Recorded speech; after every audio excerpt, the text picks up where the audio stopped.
ഖത്തറിലെ അബൂഹമ്മൂറിലെ പ്രദീപ് ചന്ദ്രന്റെ വില്ലയിലെ കാഴ്ചകളാണിത്. തികച്ചും ജൈവരീതിയിൽ പരിപാലിച്ചു വരുന്ന പലതരം വിളകൾ. കാൽനൂറ്റാണ്ട് കാലമായി നടന്നുവരുന്ന ജൈവകൃഷിയിലൂടെ മണ്ണിന്റെ സ്വാഭാവികത വീണ്ടെടുത്തതിനാൽ മികച്ച കായ്ഫലങ്ങൾ നൽകുന്ന പച്ചക്കറികളാണ് പ്രദീപിന്റെ കൃഷിയിടത്തിലെ പ്രധാന കാഴ്ച.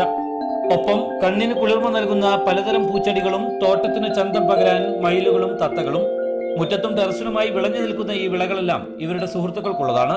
കൃഷിയുടെ ഒരു സാറ്റിസ്ഫാക്ഷൻ എന്ന് പറയുന്നത് നമ്മളിവിടെ ഖത്തറിൽ മെയിൻലി ഇതെല്ലാം നമ്മുടെ ഫ്രണ്ട്സായിട്ട് ഷെയർ ചെയ്യുക, അവർക്ക് കൊടുക്കുക, ഇതുപോലെ വരുന്ന ആൾക്കാർക്ക് ഗിഫ്റ്റ് കൊടുക്കുക. അതാണ് അതിൻ്റെ ഒരു സാറ്റിസ്ഫാക്ഷൻ. അല്ലാണ്ട് ഇത്രയും കയ്പയ്ക്കയും പടവലങ്ങിയും കുമ്പളങ്ങി ആരുകൊണ്ട് തിന്നു തീർക്കാനാണ്. പാവലും പടവലവും മത്തനും ചുരക്കയും മുതൽ വാഴയും ചേമ്പും വരെ പ്രദീപിന്റെ കൃഷിയിടത്തിൽ കാലങ്ങളായി സ്ഥാനം പിടിച്ചു വരുന്നു. വീട്ടുമുറ്റത്തെ പൂച്ചെടികളെ ഭംഗിയായി പരിചരിക്കുന്നത് ബിന്ദുവാണ്. മുറ്റത്തെ പച്ചപ്പും പൂക്കളും നൽകുന്ന ആത്മസംതൃപ്തിയേക്കാൾ വലിയ ലാഭം കൃഷിയിൽ നിന്ന് ലഭിക്കാനില്ലെന്നാണ് ഈ കുടുംബം സാക്ഷ്യപ്പെടുത്തുന്നത്. വീട്ടുമുറ്റത്ത് ലഭ്യമായ ഇടങ്ങളിലെല്ലാം സമൃദ്ധമായി പച്ചക്കറികൾ.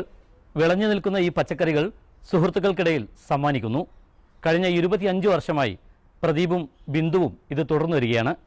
ദോഹയിൽ നിന്ന് മുജീബ് റഹ്മാൻ, മീഡിയ 1.